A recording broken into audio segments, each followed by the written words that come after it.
What's up, everybody? My name is Shantoria. Welcome to the video, and I pray you all are doing well. And in this video, I'll be sharing my thoughts on Madison Beer's memoir, the half of it. I will be honest, this is my second time filming this video. The first one I had fully edited, I had uploaded it, and then I was over halfway through the captions when I realized how scatterbrained my thoughts were. I deleted it, and to be honest, I was fully gonna just scrap the idea entirely until I realized that May is Mental Health Awareness Month, and I realized the value in sharing my story and sharing stories like this for one. Discussing topics like this, how important it is, and I feel like I wouldn't be doing my part or really be real if I wasn't even sharing my thoughts and truly how this book affected me before and after reading the book, because I did watch her interview on the Call Her Daddy podcast, and it was a lot, and I honestly, it kind of shook me for a good 5 days after watching it.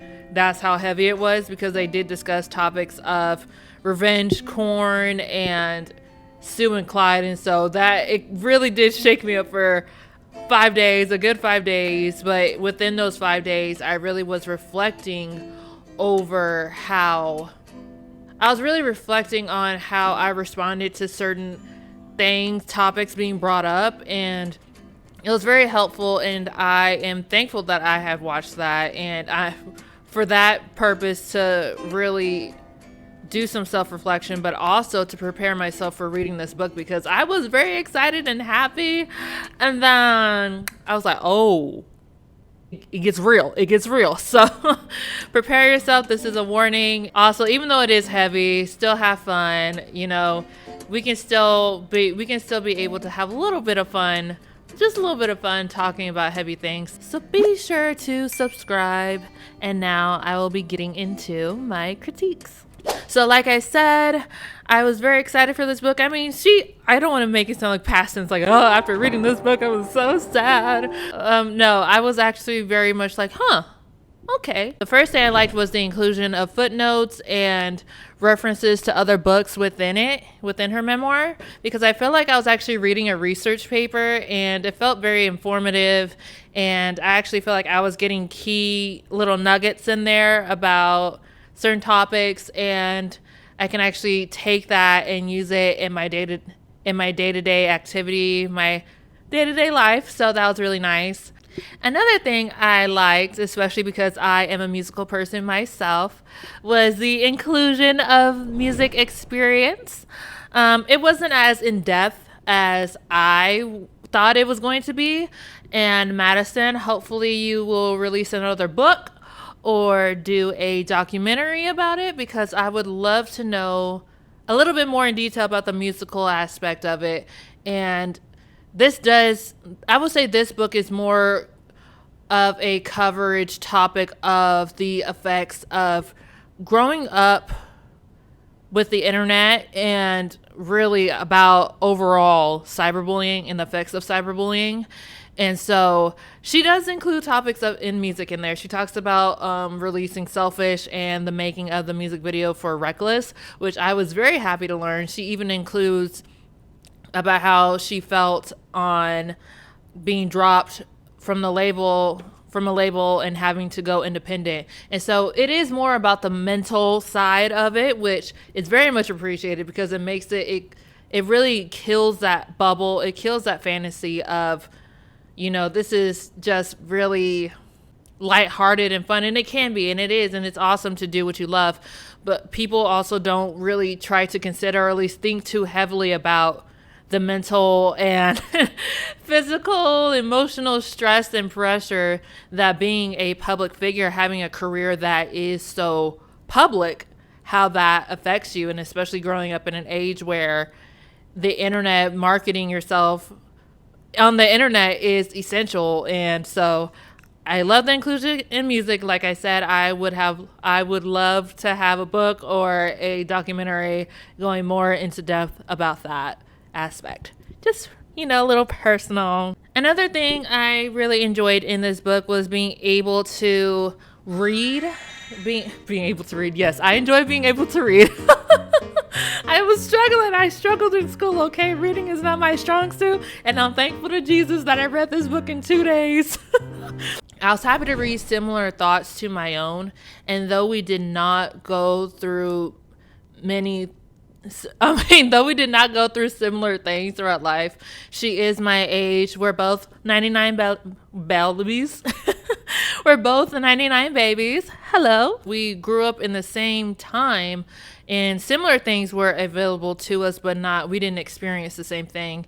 And to read someone my age say things that I say, it hits different, especially because I'm not the best at connecting with people my own age. In school, I was closer to my teachers than to students my own age. Not saying I didn't have any friends, but but I felt like I was making more of a connection and with my teachers. And by the way, teachers need to be paid more. They affected my life so much, and I would not be where I am today without not just the help of God, but the help of God and sending down teachers. Oh, another thing I really enjoyed seeing was the journal entries. I kind of feel indifferent about it. I mean, it was whatever. It was kind of cool to see. I think she mentioned in the Call Her Daddy podcast that she had read a lot of mental health books, and they typically had journal entry prompts, which I'm like, oh, okay. Whatever, neither here nor there about it. And the last thing I really loved was the fan included questions, because Madison is known to go on live streams and answer fan questions, especially talking about mental health. A lot of them typically ask her a lot of questions about mental health. I can't imagine how much pressure she must feel having to answer so many questions about mental health. But it was really cool, and especially because she also enjoys answering does Q&As at her shows, so I love seeing that. That was really nice. Now I'm going to get into the things that I did not like as much, and this first one that I'm going to share isn't necessarily a dislike. It's more of a preference than a dislike, because not everybody will respond to the same thing. The inclusion of the dialogue, the way it was written, I felt like it went from me reading somebody's story, a memoir, I guess, is it a biography? What I forgot which one it is. I think auto is a person who does it themselves, but because I typically read dystopian world books, the fiction dystopian worlds, and because I am reading somebody else's reality, because even though it is not my own, it kind of took me into dystopian fiction territory, especially because even movies that I watch, what is it, Divergent, Hunger Games, Maze Runner, it's all dystopian. Even I loved reading the book This Perfect Day, and one of my favorite books that I've read was Unwind. It's so good. Hopefully they don't ever make those books into movies, but at the same time I do, but at the same time I don't, because I want the characters to say how they look in my mind. If you get it, you get it. But really the dialogue kind of took me out of it, and I feel like I was almost reading characters, and I also feel like this would have done better as a documentary because of the inclusion of dialogue, and especially because when you're talking about things surrounding mental health, it's not just you going through that, it's also those surrounding you and knowing how it affected them for you going through that. Some of a few of my favorite documentaries that I have watched is Justin Bieber Believe, Katy Perry Part of Me, Demi Lovato's Simply Complicated. I watched that over and over and over again. I love that one. And then recently, one that I watched was Pretty Baby for Brooke Shields. That was wow. If you have not watched that, it's on Hulu. I so recommend that you watch it. Hey guys, I just want to pop in real quick because I forgot to mention Selena Gomez's documentary, My Mind and Me, a film with the main focus on mental health. I also watched Billie Eilish's The World's a Little Blurry. I watched Louis Armstrong's documentary. Clearly, I love watching documentaries. And all three of these are available on Apple TV+. I also forgot to mention that I would have loved for Madison to have read off fan including questions within a documentary as well, because I feel like it would have been cool to visibly hear her answer fan questions. And I don't know, I think it could have been done very well, even having fans read off their own questions to her, and then she actually answers them on screen, on camera. So just a little hot take. So I just wanted to pop in and say that real quick. All right. I feel that watching someone's story, hearing them say it, and then hearing what those around you thought about it and their perspective, and having to see you go through that, I feel there's so much power in that, especially because I get to hear your inflections, see your body language. You know, I'm a person, I like to get real. I'm a real deep person. I'm a serious person, but I also love to, I have to crack a few jokes just so it doesn't feel too heavy, send too heavy on my chest. I'm also a visual learner. I just prefer to visibly see things. And especially because I can also visibly see how the journal prompts would come up, and I feel like it'll be really effective, and especially hearing her say it, and it just hits different. And because I also really would love to hear her family, her loved ones' perspective surrounding her and how they feel watching Madison, you go through that. And so, yeah, personal preference, not like the book, reading about someone's story is bad either. I read it, it's fine. And also a good thing for if you are wanting to read it and you are more of a visual person, I recommend getting the book and listening to the Audible version, because Madison does do the narration for her book. And so maybe if I want to reread the book again, I would go on Audible and play her saying it and reading it, because it hits different hearing somebody tell their own story in your ear versus you reading it and having your own ideas of what is taking place. So very much recommend that if you are a visual learner like myself. And now I'm going to get into the standouts in this book. And the first one I'll be talking about is the revenge corn. I say corn because I'm pretty sure the P word is not allowed to be said on YouTube, and we're keeping it PG somewhat. And so, but not with this topic, right? So the revenge corn, it is, I think that is on chapter 6, I believe, that I just saw. Yeah, it's on chapter 6. And she talks about, I'm going to try to summarize it as best as I can. I did not do a good job of that because, as you can see, I am back again. So Madison, at the age of 15, had this guy back in her hometown. They're sending pictures, little nude photos back and forth to each other via Snapchat. Remember those days? Yeah, they're sending pictures back and forth via Snapchat, and they soon lost interest in each other. She wasn't worried about the photos. She trusted him. However, she did notice that he was able to save the photos. But even knowing that, I'm guessing she still wasn't too wary of that. Little did she know that he had shown the photos around. Somehow it had got to other people, and then she had heard from a friend that her nude photos were being spread around the internet. Like, poor thing was traumatized, to say the least. And honestly, I have never heard of this incident ever happening. I'm gonna be honest, I never heard of it, and it kind of, now reading it after reading this book, it makes sense to her post for International Women's Day back in 2020, because I was so confused about it. I was like, oh, I didn't know what this is. But but I do remember back in 8th grade in health class, we were watching a news report about young girls and young boys' nude photos being saved and sent around via Snapchat. And I remember it was such a big deal that Snapchat was getting in hot water for this. Especially because people did think, oh, it's 24 hours. They'll delete in 24 hours. But you can find a way to save them pictures, yo. You can find a way to save them pictures. And it's very sad that this happened to not just her, but many, many children. I'm sorry that happened to you. I'm also sorry to those who also have went through that, because there's also a documentary on Netflix. I'll put it up here because it is about...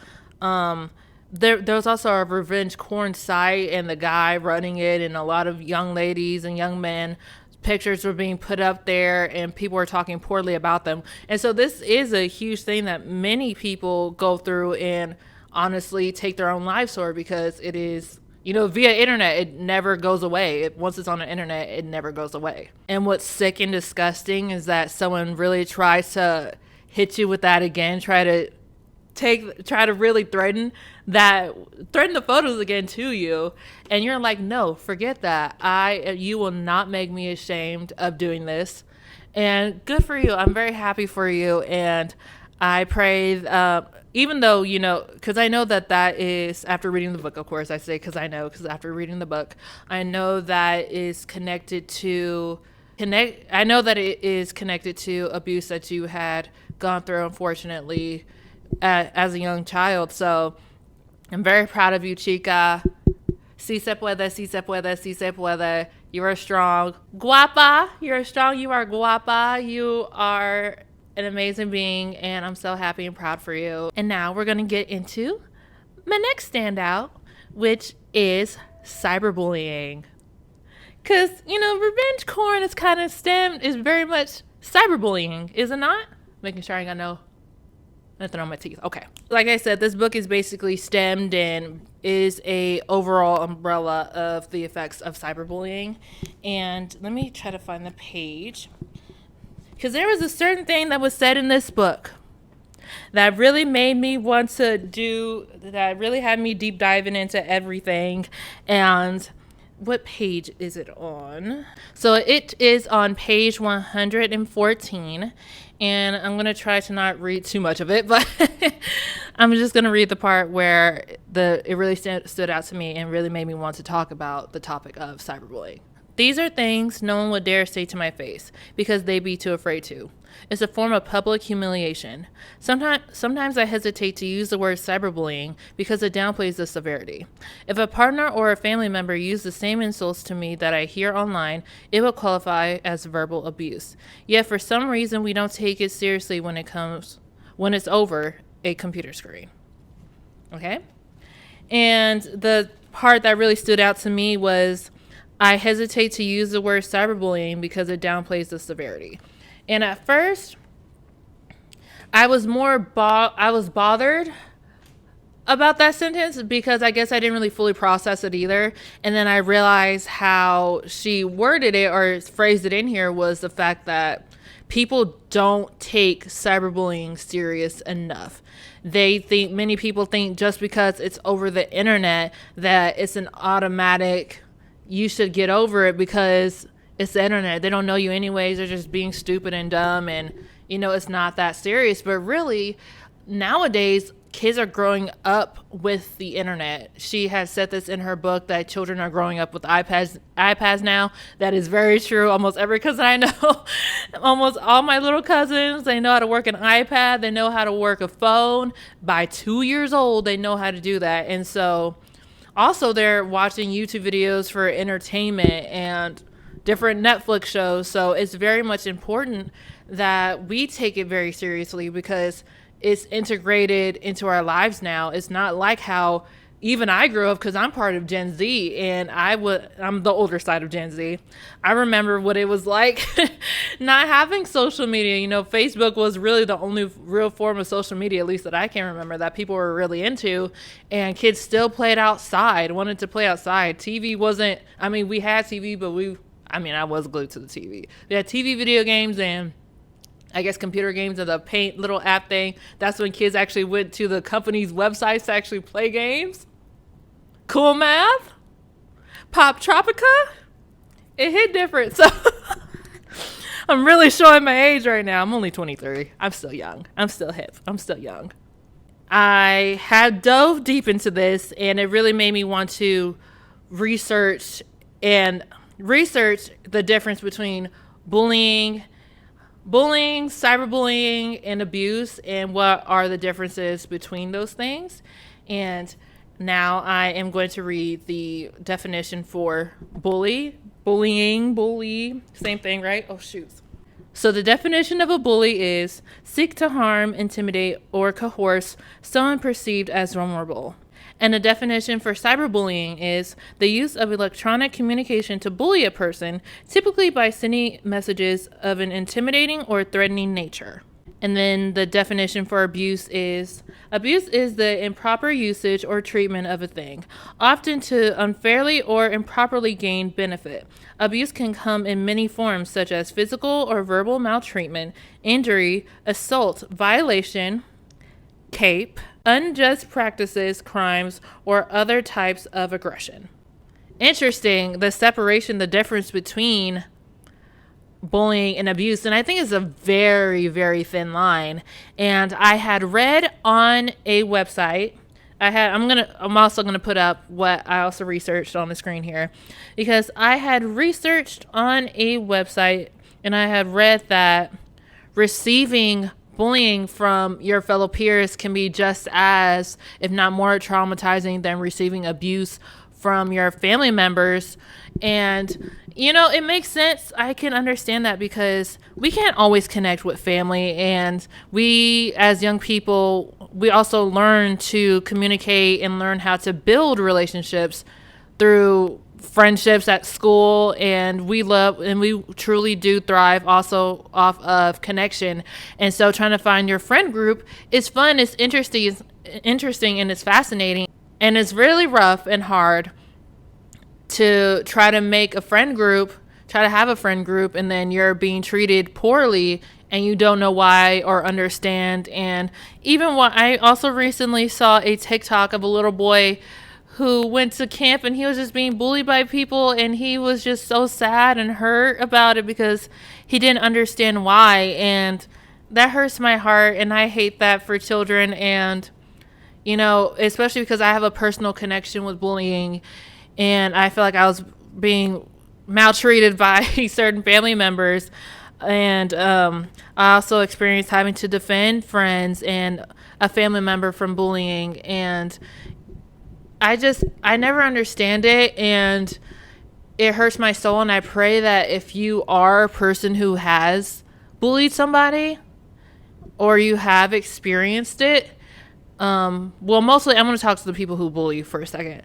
I pray that you realize that your words and your actions could change the course of someone doing anything in life. And I don't know what you went through, because clearly it's connected to something that you have gone through. Maybe you were bullied, or you have been abused by family members or past friends, or something happened and you just never really dealt with it. And to project that onto somebody else, I pray that that can have very, very, dire, it can have very negative consequences, and it could be a reason why someone may not want to be on this planet anymore. And so I really pray that you find the resources to get the help that you need, because that is something that it really is in need of self-reflection. And I know you may be hurting, and hurt people, and keep that in mind, y'all. I think that we try to dehumanize each other also, and realize that we all go through things, and I may not know who you are or know what you're going through, but we should also keep that in mind. And that's easier said than done, because I think we forget that we also have a limited time here on this planet. Because I'm also a person that loves to self-reflect about different things and my actions, and I want us to learn to be kinder towards each other. And so, and that's also why I wanted to refilm this again, because I realized the importance of sharing stories like this, because you never know what someone is going through. And I'm trying not to cry, so I'm going to get to my last and final standout: the wishes of a normal childhood and the feeling of silence and misunderstanding. So the wishes for a normal childhood, let's start with that part of it first. And I think it's only because, it's a FOMO, fear of missing out, and you're thinking about what you missed out on. I'm going to tell you right now, you did not miss out on much.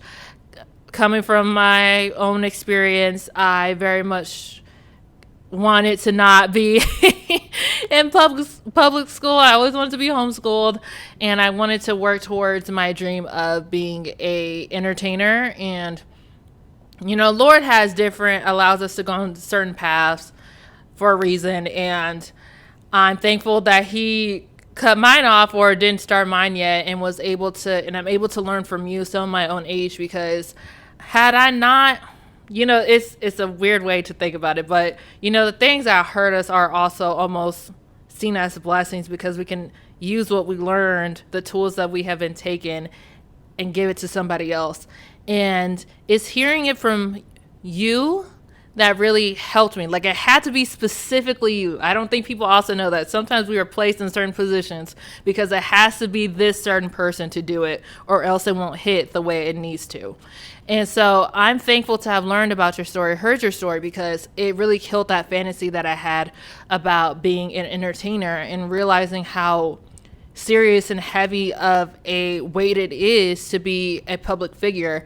And your career is public, and as artists we are also we also have to hear the critiques of others about our music, because in a way, even though it is our heartfelt story, it is our babies, it is still a product. Unfortunately, it's still a product, and people will critique it, and we also have to take those critiques, apply it to our art to improve our art. It's only constructive criticism is always helpful, not just people just being ugly. But I think also the wanting for a normal childhood, what is normal? What is normal? And I feel like whatever is normal is what we are used to, what we grew up with, what we are constantly surrounding ourselves with is our new normal. And so for, it's normal is not really a thing. I feel like normal is very subjective, and whatever you're constantly surrounding yourself with or have been surrounded by since you were born, what you've been taught, what you have learned since birth or growing up is your normal. And then, you adjust as you learn and grow in wisdom. And so really didn't really miss anything. I understand, having prom. My prom was lame. Kids were just standing around and looking at each other. It's such a weird generation. At least my older side I wear glasses. I'm sorry. I was about to pull up my glasses. Especially the older side of Gen Z, it was just so lame. People were just standing there looking at each other. Now, I may be very much an introvert, but I like to get down, okay? Not with everybody, though. You can't get down with everybody, okay? But I get down with the people I know. I be getting down. I'm a selective turn-upper. I'm a selective turn-up, okay?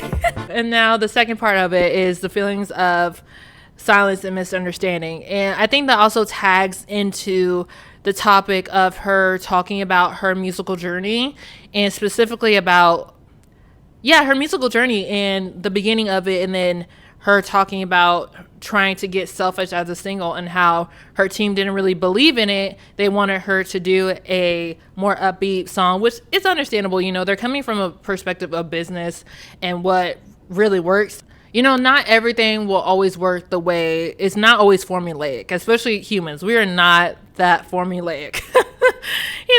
We adjust with the times. We're also, like our counterparts, like animals, we adapt, we adjust, and not everything, depending on our season of our life, depending on the times that we're also in, not everything will work the same. And so I'm glad that, you releasing Selfish worked, and you were able to prove that your audience and what they want to hear from you, and also trusting the fact that that you've been putting, because I also hear her say this a lot, Madison say this a lot, of putting on this girl boss attitude. I don't need no man, you're a badass, you can do what you need to do. But also they wanted to make it a point to tell her fans, show her fans that some days are not always going to be the best. Some moment, even when you have a great day, there could be moments in your great day where it doesn't always feel the greatest. And it's very important, because I am very much a person that sings about heavy topics, and maybe one day I'll sing a fun song. But it is very important. And I also have to learn that not everybody will understand you. Not everybody will get it. And which is why I so much value my relationship with God, because when I can't trust nobody to understand me, God is always there, and he validates my feelings, and he also helps teach me to also grow and progress along the way. And but also trying to find your group, your friend group that does get you for the most part is so rewarding, because I remember in my college class, my music songwriting class, oh my gosh, I really felt like I was with my peers. It was so freaking awesome being able to work on assignments and coming up and writing songs, and it was so fun. My favorite assignment was about the jingle, but it's so awesome. And so, Madison, if you need a songwriter, hit up your girl in the DMs. Slide into the DMs. Slide into the DMs, okay? Slide into the DMs. Don't just slide into the DMs. Slide into the DMs. Oh, your girl's right here. I'll happily be. If you need another songwriter, I'll happily write with you. I say this also because your album Life Support is one of my top favorite albums I've ever listened to, and so mad respect for you, chica. Okay, now after some self-promotion, let's get into my takeaways. Making myself some tea. I thought I do this little plug in here just for my throat. My throat was seeming a little bit dry. I don't know if you can see the ingredients. Is it clear? Oh my god. Hello there. I had to take a brief moment to make myself some tea because my throat is very scratchy. And don't worry, I put some honey in there. I did. I gotta get a green straw. Green straw. Looking Christmassy here. Hot. Ooh, I need more honey. Woo! Hold on. Oh. I'm feeling a lot of emotions all at once. Hold on. Well, I burnt my tongue, the tip of my tongue. So I think I'm just stick to water for right now. So first takeaway is being kinder to yourself. I have not been the nicest to myself. Not really ever. Especially like I said at the beginning of this video, this is my second time filming this, and I didn't really value too much my own opinion or my thoughts or really much of anything really. And being able to see also where I kind of even get my validation from, I need to try to find this page. Let me see real quick, because Madison also talks about that, and I want to mention it. So where I'm about to read off now is on page 55 at the bottom. One of the biggest changes in my thinking that helped me develop my own sense of self-worth outside of social media was figuring out where I was getting my validation from. Once it was clear to me that I couldn't keep on depending on other people to tell me who my true self was, that any praise will never be permanent and sustainable. I was lost on what to do. I also had to figure that out myself, and not necessarily in the same sense as Madison, but similar, because I very much was a overachiever in school. I had to really excel at everything that I did, and if not, then it really bothered me, especially because like I said earlier, I really much struggled in school when it came mostly down to the reading, and as you can tell by me reading off the page, it's different. Reading out loud and in your head is different, but it was a struggle for me, especially because my brain also sometimes mixes up words. I always tried to excel at everything that I did, and it was always so frustrating whenever I feel like I didn't measure up to my own standards, and really it just got so tiring that I couldn't even meet my own high expectations. And it also kind of affected my my work ethic a little bit, because I was like, during school I was in so many clubs, and I was in an honor society, and even that, I felt like I was spreading myself so thin, and I did not want to ever spread myself that thin. But really, I learned as I got as an adult, ma'am, sometimes you're going to be doing that throughout your life, and especially in the career field that I am aspiring to be in. sometimes I will be spread pretty thin, but it's also important to know when to take a break, when to give yourself grace. Also being gracious with myself, being gracious with other people, being that hard on yourself, being such a perfectionist also affects the way that you treat others, because if you don't view yourself as you don't value much of your own opinion, what is it going to mean to you to hear somebody else's, And so I have to try to also find that within myself. I'm thanking God that I really am learning to do that. It's a true uphill battle, because in the day and age of social media, you are seeing other people and comparing yourself to other people, and for some odd reason everybody gotta look like everybody. I don't know why we can't celebrate individuality. It's especially because in school I never wanted my stuff to be like anybody else's. I always had to stand out amongst everybody else. Sometimes that meant more work. I bit off more than I could chew, but it's always rewarding, refilling, and fulfilling to see your hard work pay off, no matter how draining it might be. It's just the results. It's always worth it. Also, being in the music industry, you also have to be able to stand on your 2 feet. You can't be super dependent on anybody else, because really ain't nobody gonna want to be able to you got to be able to stand on your own 2 feet, because if you allow people are going to try to pull you in different directions, from what I've heard. And so it's important to know where you find your value in, what you value most about your career, and the things that you will not bend on when it comes down to what you value and what you believe in. Número 2. Feeling everything deeply is a good thing. And telling myself this at a young age would have been very hard. Me telling myself at a young age now, my older self now, telling my younger self, I would not believe that, because I was very much a crier. Still am.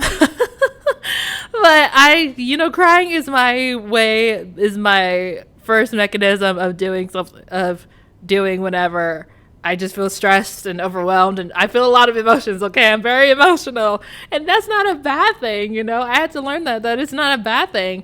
And I'm thankful that I am also able to use music, songwriting, as my form of therapy, and even my way of helping myself understand exactly what I'm feeling and how I feel. And it's so rewarding, and I'm so happy. It makes me so happy. And I also learned that if I don't songwrite, then it kind of affects me. But the page that really made me very happy to see was even Madison noting how she feels deeply, and this is on page 88. I feel a lot, and I feel things deeply. I value those things about myself.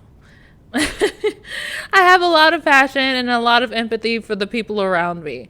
And as I learn how to better cope with the ups and downs of my emotions, I also try to be mindful of the ways my BPD makes me unique. And I'm happy for you for that.